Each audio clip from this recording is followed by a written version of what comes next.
날 만나라 찬양하고 하나님께 나가겠습니다.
계속해서 온 땅의 주인 되신 주님을 찬양합니다.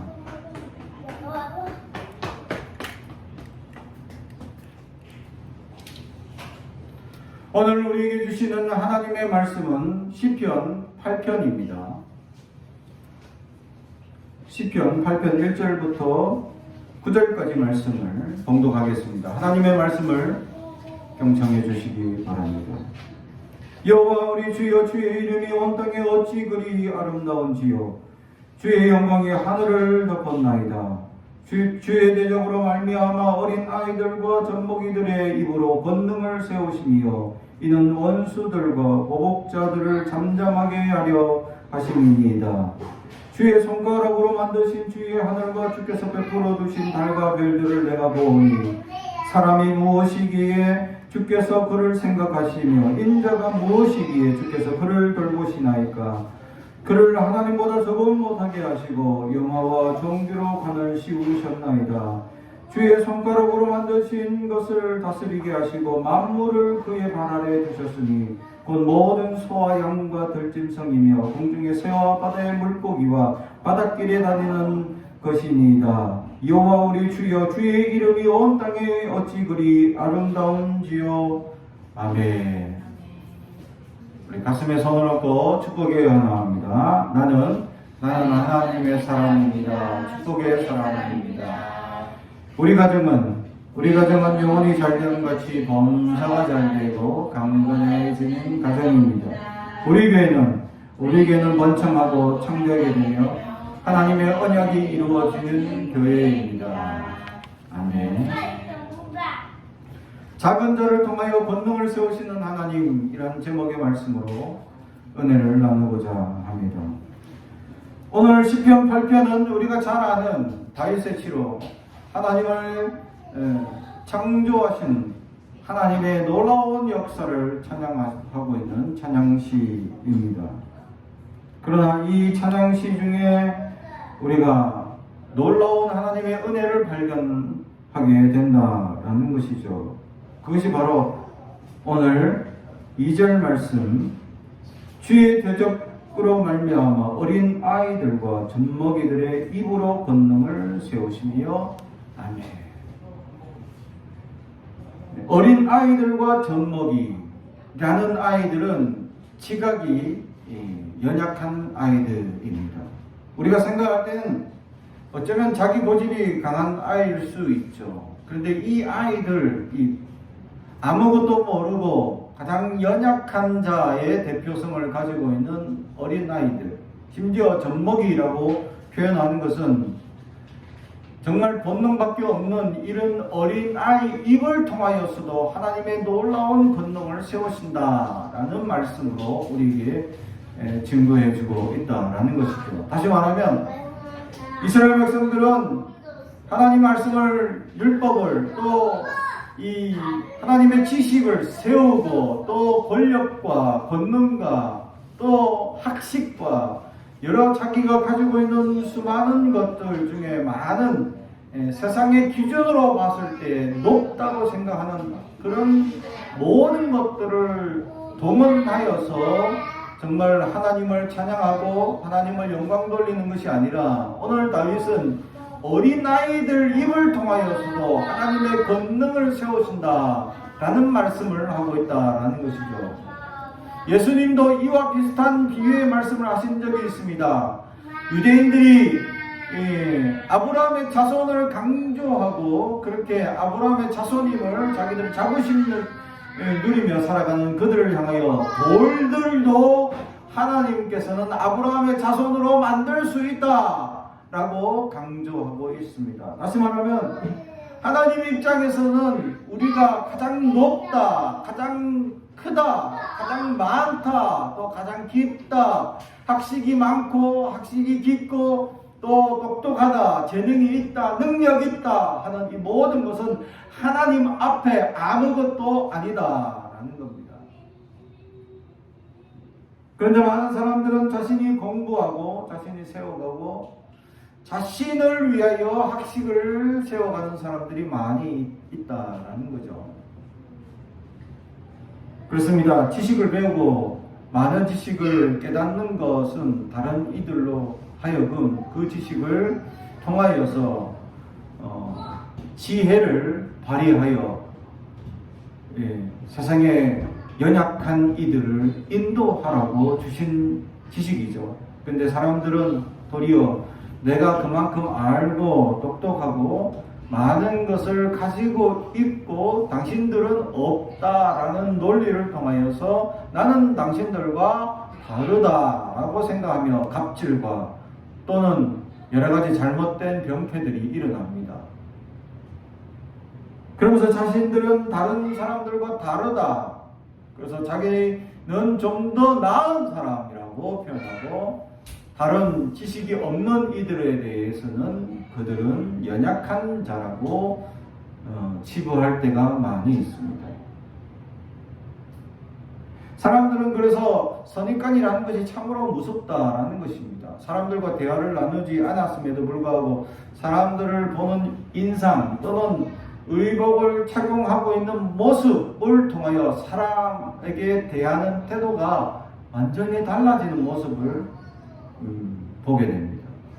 저 같은 경우에도 평소에 이제 사복을 입고 그냥 이제 티나 청바지나 이렇게 가벼운 복장을 하고 동네 이렇게 다니다가 이렇게 물건을 사기 위해서 어떤 매장에 들어게 될 때 사람들이 아래 위로 쳐다보고는 뭐 사러 오셨나요? 뭐 사든지 말든지 그냥 가볍게 대하고 하찮게 대할 때가 있습니다.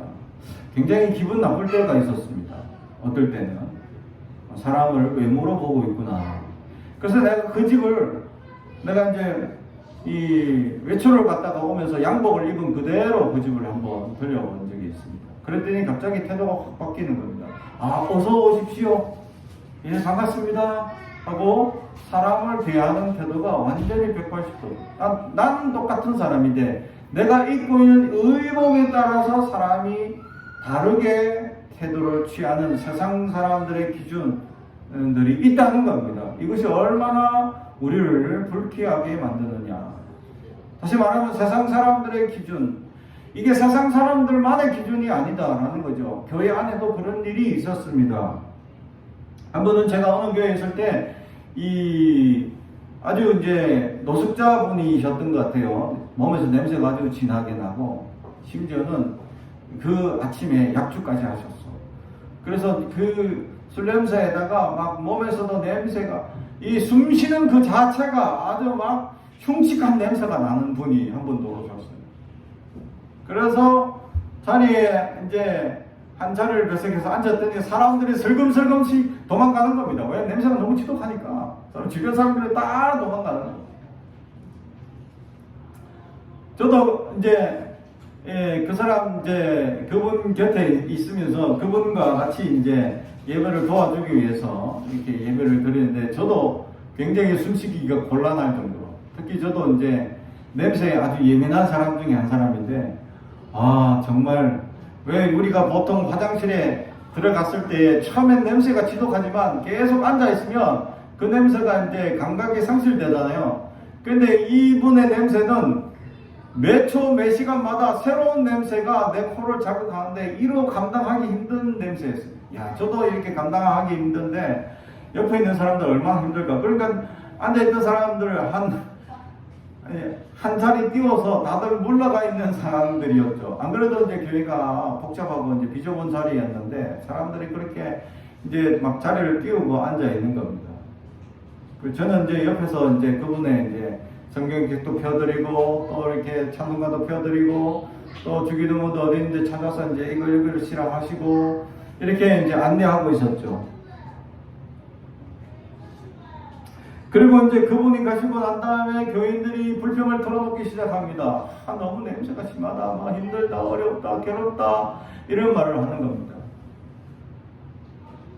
그러면서 이제 제가 느낀 바, 우리 교회를 다니는 그리스도인이나 세상의 사람들이나 기존이 다를 바 없구나. 물론 그분이 풍기는 이런 여러 가지 냄새나 또 이런 환경이나 보기에 너무나 이제 힘들었지만 그럼에도 불구하고 우리가 그들을 품어줄 수 있는 사람이 돼야 될 텐데 라는 생각을 아쉽게 해보았습니다. 교회가 어렵고 힘든 일을 약자들을 안아주고 보듬어주는 자리가 되어야 하는데 우리가 그렇게 안아주거나 보듬어주지 못하고 우리가 세상 사람들의 기준처럼 외모를 보고 사람을 취하고 그들을 이제 우리와 환경과 맞지 않다고 쫓아내는 그런 어리석은 일들이 교회 안에서도 여전히 벌어지고 있었다라는 것이죠. 우리나라 초대교회에 그런 일이 벌어졌습니다. 어느 교회라고 말할 수 없지만 그 교회에서는 양반과 또 특히 이 평민도 아니고 우리가 일명 말하는 하층민, 특히 천민이라고 하는 이 사람들이 함께 예배를 드리니까 양반들이 이제 불편한 기색을 보였습니다. 그래서 목사님께 요청을 했죠. 목사님, 우리가 어떻게 그런 천민들과 함께 예배를 드릴 수 있습니까? 그럴 수 없습니다. 우리는 양반이라서 도저히 그들과 한 자리에서 예배 드릴 수 없습니다. 저들을 쫓아내십시오. 라고 했을 때 그 미국 선교사는 안 됩니다. 하나님 앞에서는 모두가 평등하고 하나님 앞에서는 모두가 같은 사람입니다. 그러니까 양반들이 큰소리 칩니다. 그러면 결정하십시오. 우리가 떠나든지 저들이 떠나든지 둘 중에 한 사람을 택하십시오. 그리고는 이 목사님한테 협박을 하는 겁니다. 양반들이 그 교회에다가 기부하는 금액이 아주 컸죠. 상당히 도움이 되는 겁니다. 목사님, 선교사님 입장에서는 야, 이거 양반을 포기하면 높은 계층의 사람들을 전도하는 이 기회를 상실해 버리는데 어떻게 할 것이냐. 그렇다고 천민을 선택하게 되면 교회가 이제 이 사람들은 가난하고 어려운 사람들이라 이게 교회에 물질적 도움이 안 될 텐데 여러분은 어디를 선택할 것이냐라는 거예요. 그런데 그 교회는 천민을 선택했습니다. 양반들에게 요구하는 그들에게 저는 천민을 선택하겠습니다. 라고 했고 나중에 그 교회는 그 천민 출신의 8명의 모든 분들이 교회를 위하여 섬기는 장로님이 되고 교회를 위하여 헌신하는 훌륭한 인재들이 되었다라는 이야기죠. 그리고 우리가 잘 아는 아주 훌륭한 교회가 되어 있었다라는 것. 우리가 누구를 선택하느냐, 우리는 어떤 사람들을 보고 그 사람에 대해서 평가하고 있느냐. 다시 말하면 우리도 모르게 사람을 보면서 사람에 대해서 선입관이라는 잘못된 관점을 가질 수 있다는 거지. 좋게 얘기하면 그 사람을 좋게 평가할 수도 있지만 나쁘게 얘기하면 잘못된 생각을 우리 마음에 심을 수 있다는 겁니다.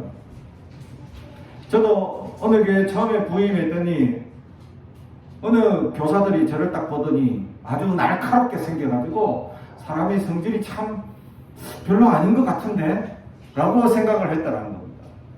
얼굴 자체가 제가 사각지고 이러다 보니까 거기다가 지금은 아주 그래도 보기 좋게 살이 쪄 있지만 그때는 빼빼한 몸에다가 얼굴이 각져 있지. 그러니까 별로 이렇게 인상으로 봤을 때 인자하기는 걸렁 이 아주 날카로운 인상을 보게 되었다라는 거죠.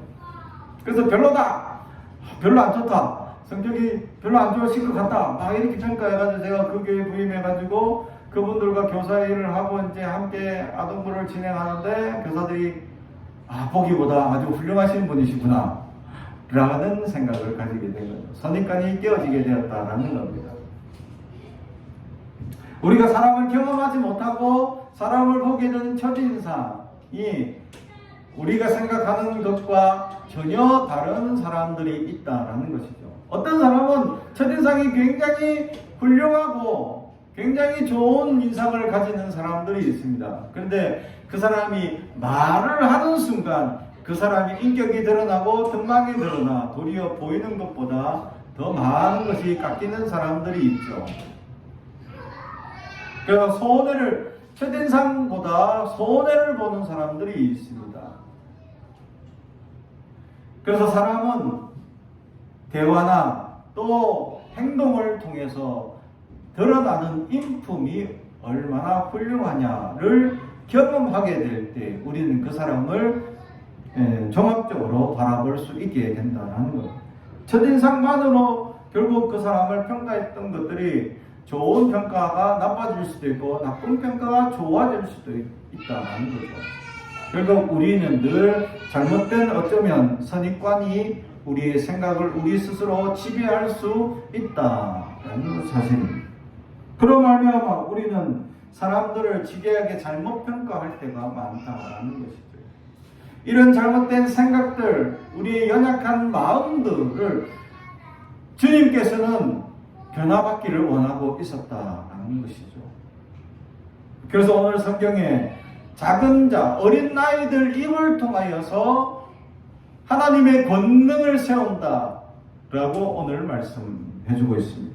하나님의 권능이 우리가 생각할 때 위대한 선지자, 위대한 능력의 사람들을 통해서 일명 우리가 지금 얘기할 때의 영웅들, 이런 사람들을 통해서 권능이라는 것이 나타날 줄로 착각합니다. 그러나 오늘 성경에서 이런 영웅들 또는 이런 위대한 학식이 있는 사람, 능력 있는 사람에게 하나님의 권능이 나타나는 것이 아니라 어린 아이들 입을 통하여 하나님의 권능이 나타난다 라고 말하고 있는 것이죠. 그렇습니다.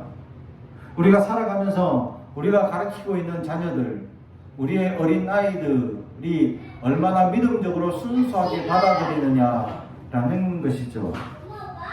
어린이 전도협회에서 내세우는 이 어린이 전도를 위한 목표가 왜 그렇게 중요하냐라고 한다면, 어린이 때의 복음을 받아들이는 율이 70%를 넘긴다는 거고, 또 어린이 때 한 번이라도 복음의 영향력을 받게 되면 그 아이가 일평생 복음의 영향을 받게 된다라는 겁니다. 그래서 어린아이 때 조금이라도 영접하거나 신앙생활을 경험했던 아이들이 중간에 신앙을 버리고 살더라도 언젠간 다시 돌아오는 계기가 있을 것이다 라고 강요하고 열심히 어린이 전도를 위해서 노력하는 단체이죠.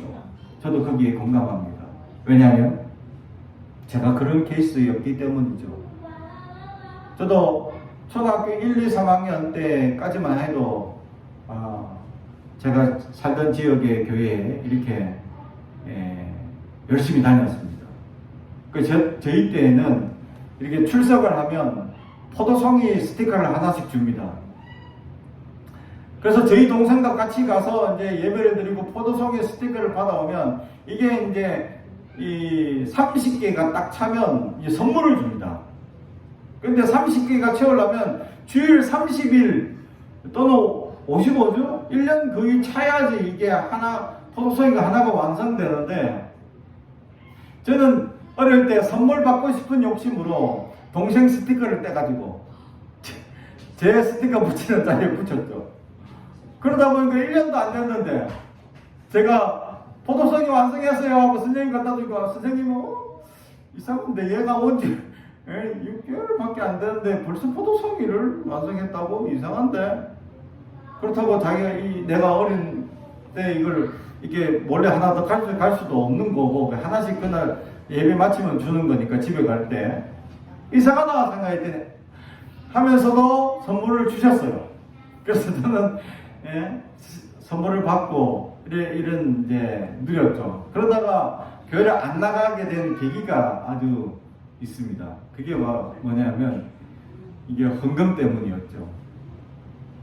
그때 이제 예배를 드리다가 이제 헌금을 드리는 날인데, 시간인데, 헌금을 드리려고 이제 찬양하고 있는 순간 이제 헌금 바구니를 조그만 걸 돌리고 있는데, 선생님이 저 앞에서 헌금 바구니를 동전 아이들 들어오는 걸 보면서 짤랑짤랑 흔드는 거예요.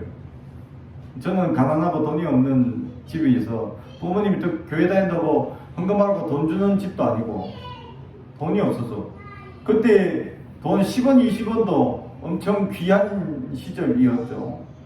뽑기를 해먹을 수 있는 아주 10원짜리, 20원짜리도 아주 귀한 시절이었기 때문에 그런 동전 자체가 없는 아주 어린 아이였는데 선생님이 그냥 계속 흔드는 거예요. 그게 상처를 받은 거예요. 돈 없이 교회를 못 가겠구나 하고는 그 후로는 교회를 안 갔습니다. 그 후부터 이제 교회를 쭉 안 갔죠. 동생은 꾸준히 조금 다니다가 또 이제 동생도 얼마 되지 않아 그만두게 되었어요. 그러다가 이제 제가 나중에 예수를 영접하게 되는 거죠. 결국 중간에 중학교, 초등학교 후반 또 중학교, 고등학교 중반까지 전혀 예수를 모르고 그 삶과 동떨어져 살다가 어느 날 또 다시 주님을 만나게 되지. 주님은 저에게 강력한 역사로 임하게 되었다라는 것이죠. 어린아이 때 받았던 그 믿음이 내 신앙생활에 강력하게 다시금 역사하시게 되는 것을 보게 된다라는 것입니다. 하나님이 권능을 세운다라는 그 말씀 저는 충분히 이해합니다. 어린아이들 입을 통해서도 얼마나 놀라운 역사가 나타나냐라는 것이죠. 제가 어느 날 아이들에게 이 천국과 지옥에 대한 이야기를 하면서 특히 지옥에 대한 이야기를 아주 무섭게 설교한 적이 있습니다. 특히 예수를 안 믿으면 지옥을 가서 엄청난 고통을 당하는데 얼마나 큰 고통을 당하는데 예수를 안 믿었기 때문에 이 마귀들 사탄들이 그 사람들을 막 찔러 쪼개고 괴롭히고 힘들게 하고 막 피 흘리고 괴롭지만 죽지 않아. 그래서 계속 끊임없이 고통만 당하는 것이 지옥이다. 그래서 엄청나게 힘들고 엄청난 고통을 당할 것이며 이 괴로운 일은 예수를 안 믿는 모든 사람들이 이런 고통을 당할 것이다 라고 강조를 했죠. 그러면서 사진과 영상을 보여주며 이런 마귀와 사탄이 막 지옥에서 괴롭힌다 무서운 장면들 막 보여주면서 아이들에게 막 시각적인 효과와 아주 무서운 아주 이 이야기들을 해주었습니다. 그랬더니 어느 날 한 아이가 집에 가서 밥을 먹다가 막 갑자기 울더래요. 왜 우리 아들 왜 울어? 하고 부모님이 물으니까 나는 예수 믿어서 천국 가는데 엄마 아빠가 예수 안 믿어서 지옥 가게 돼서 불쌍해서 막 엉엉 우는 겁니다. 그래서 우리 아들 다니는 교회 같이 천국 가자. 이래서 그 아이가 전도를 해서 부모가 교회를 나오기 시작했어요. 할렐루야. 이게 얼마나 놀라운 역사예요. 어린아이 입을 통해서 저는 권능을 세우는 이 일을 목도한 사람이었다라는 사실. 우리는 또는 살아가면서 그런 경험을 하죠. 어린아이들 입을 통해서 하나님이 말씀하시는 음성을 가끔씩 저는 들을 때가 있었다라는 것. 그렇죠. 첫째에게 제가 지금까지 20년 넘도록 저와 신앙생활 또 제 설교를 통해서 배운 것들이 십자가의 길이고 또 이 좁은 길, 또 낮은 자, 섬김, 내려놓음 이런 주제를 가지고 끊임없이 그 자녀가 20년 동안 습득하고 배운 결과가 어느 날 학교에서 전화가 왔습니다. 눈물을 흘리며 그러면서 친구 한 명을 전도하려고 하는데 복음이 안 되고 또 이 아이가 너무 불의한 친구라 친구가 없어. 다 왕따하는 거예요. 그런데 자기 하나 친구 되어주고 있는데 이 자기에게도 불의하게 대하고 말도 함부로 하고 괴롭힌다. 그러면서 울면서 전화한 거예요. 그래서 제가 전화 받으면 야 그런 친구 사귀지 마. 부모 입장에서 가까이 하지 마. 그냥 다른 친구들처럼 왕따하면 되지. 그러면서 왜 아파하고 힘들어하냐 막 이렇게 답답한 마음에 자녀가 가슴 아파하니까 그래서 이렇게 얘기해 준가 그 딸이 아빠가 가르쳐 줬잖아 나한테. 내가 아니면 그 친구를 누가 전도하냐. 다 외면하는 그 친구. 그 친구에게 복음을 전할 자가 누구냐 라고 눈물을 흘릴 때 제가 뜨끔했습니다. 얼마나 뜨끔했던지. 결국 내가 가르친 대로 이 아이가 살고 있는데 결국 내가 겪어온 대로 그 삶은 고통이고 그 삶은 괴롭다는 것을 저는 이미 알고 그렇게 가르쳐줬고 그 아이도 알고 있지만 막상 당하니까 너무 괴롭고 힘든 것이 이 부모에게 위로받고자 전화한 것이 제가 세상적 기준으로 자녀 일에 세상적 기준으로 그냥 일반적인 부모의 마음으로 얘기해버린 내 마음이 얼마나 부끄러운지 몰랐다라는 거예요.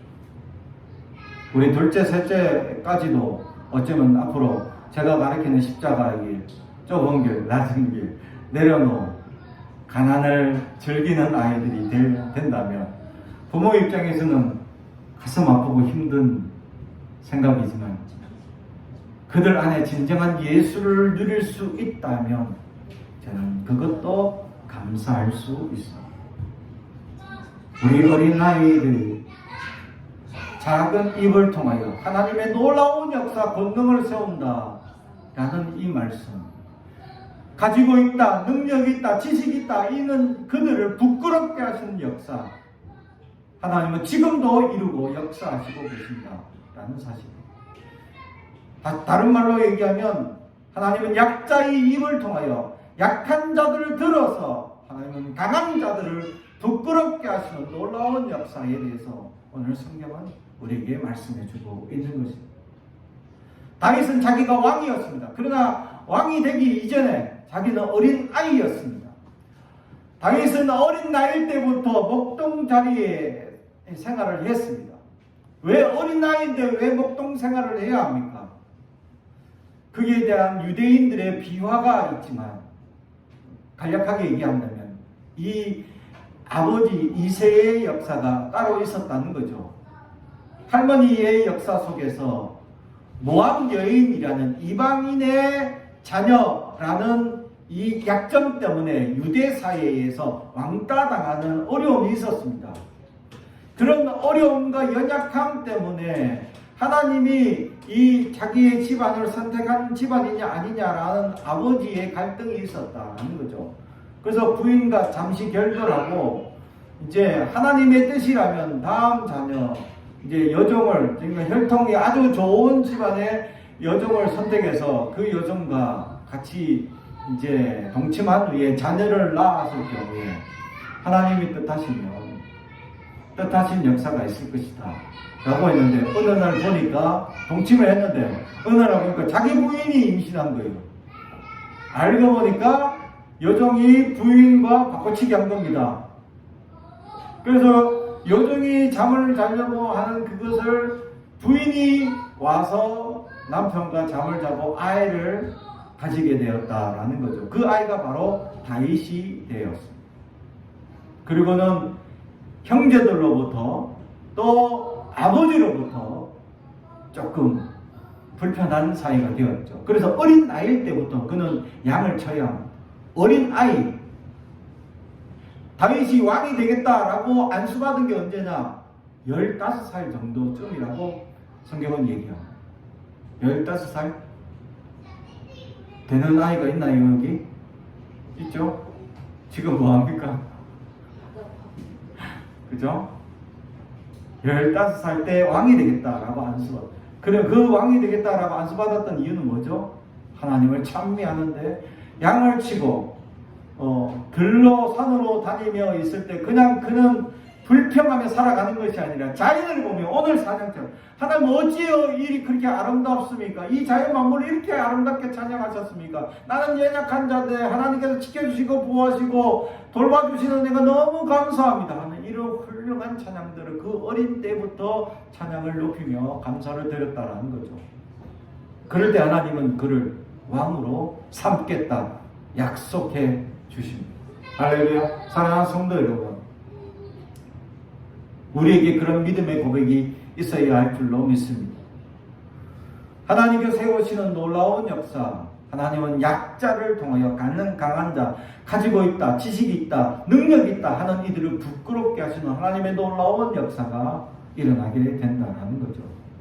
다윗은 그것을 경험한 자로서 하나님의 놀라운 역사, 나는 약자지만 강한 사자도 이기고 강한 호랑이도 이기고 강한 이런 맹수들을 싸워서 이겼던 경험, 그래서 하나님을 모욕하는 골리앗을 향하여 물맷돌 딸랑 몇 개 들고 가서 그것도 한 번에 맞춘 것도 아니고 2번 만에 맞추는, 그런데도 두려워하거나 무서워하는 것이 아니라 그는 나는 여호와의 이름으로 그에게 달려가 그를 죽이는 일이 있었다라는 사실. 모든 이스라엘 백성들이 2m가 넘는 거인을 바라보면서 모두 놀래가지고 아무도 나가서 그와 대적할 자가 없었는데 어린아이였던 작은 자 한 사람이 나아가 여호와 이름으로 그를 이겼던 놀라운 능력을 발휘하는 것을 그는 경험한 자로서 이 고백을 합니다. 젖먹이 어린아이들도 하나님 그 입을 통하여 하나님의 권능을 세우시는 역사가 있다라는 것. 사랑하는 성도 여러분, 우리 입의 권세가 얼마나 놀라운지 알아요. 내가 하나님 가능합니다, 될 수 있습니다, 믿습니다 하는 순간 하나님이 바빠지기 시작합니다. 그런데 내가 안 됩니다, 할 수 없습니다 하면 하나님은 한가해지기 시작하죠. 역사해 줄 필요가 없기 때문에. 우리는 어떤 고백을 많이 하며 살아갑니까? 내 입술에 어떤 권능을 많이 세우며 살아갑니까? 나는 알 수 있습니다, 가능합니다, 하나님의 사람입니다 라는 능력의 고백을 하고 있느냐, 아니면 부정적이고 힘들고 안되고 어렵고 고난의 이야기만 고백하고 있습니다. 우리의 입술에 하나님의 놀라운 권세가 여러분 가운데 세워지길 주님의 이름으로 축복합니다. 여러분은 가능합니다. 여러분은 할 수 있습니다. 여러분 지금부터라도 하나님의 놀라운 역사가 이루어질 수 있습니다. 나는 가능합니다 라는 믿음을 가지고 지금부터 고백하며 또 우리에게 맡겨진 자녀들을 가능한 자녀들로, 축복의 자녀들로 세워주며 축복하며 세워가는 권능의 입술이 되길 주님의 이름으로 축복합니다. 기도하겠습니다. 사랑과 죄 가져가신 아버지 하나님 감사합니다. 오늘 우리에게 말씀을 주시고 그 은혜의 말씀을 통하여 하나님 약한 자를 통하여 하나님의 놀라운 권능을 세우신다고 말씀하셨습니다. 또 하나 우리의 입술을 통하여 하나님의 권능의 역사를 이루신다고 말씀하셨습니다. 하나님, 우리가 약한 자로 사는 것이 아니라 하나님의 권능을 세우는 믿음의 사람들 되게 하옵소서. 예수님의 이름으로 기도드리옵나이다. 아멘.